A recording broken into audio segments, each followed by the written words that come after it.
method we're going to look at is the traditional stitch in the ditch process for quilting.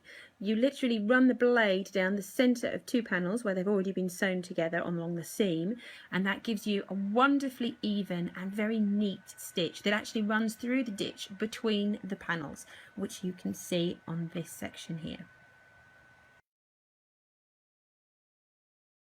When using your Madame Sew stitch in the ditch foot, you will be placing the blade in the centre of 2 panels of fabric to join them, and then sewing along that centre line. The centre blade makes everything just work perfectly without you having to think too much. You do need to do a little bit of prep in that you have to prepare the seam allowance and press that away. If not, you will end up working raw edge to raw edge, and even if they're pinked, as these samples are, there is a risk that you're running of the seam looking rather unattractive and ugly, and also then fraying in the future, which you obviously don't want.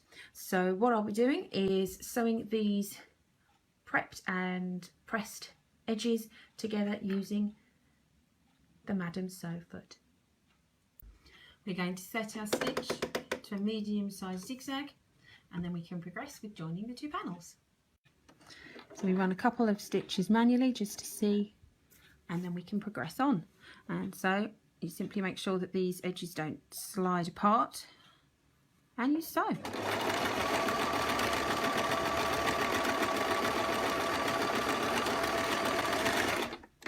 We have 2 seams beautifully joined, and on the reverse the seam is pressed open.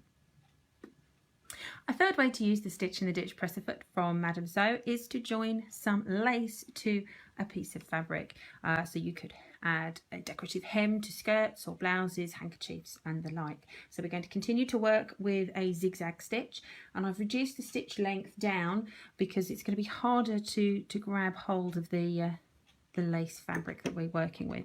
So again, I start with a manual stitch just to make sure that everything is working as I'm expecting.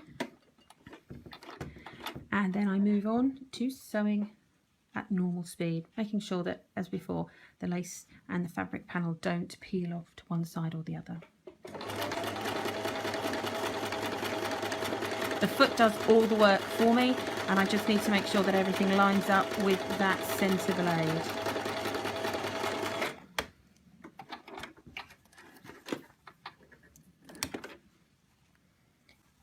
And there I have my beautifully attached lace, front and back, and I have a nicely made seam allowance created as well with that stitch.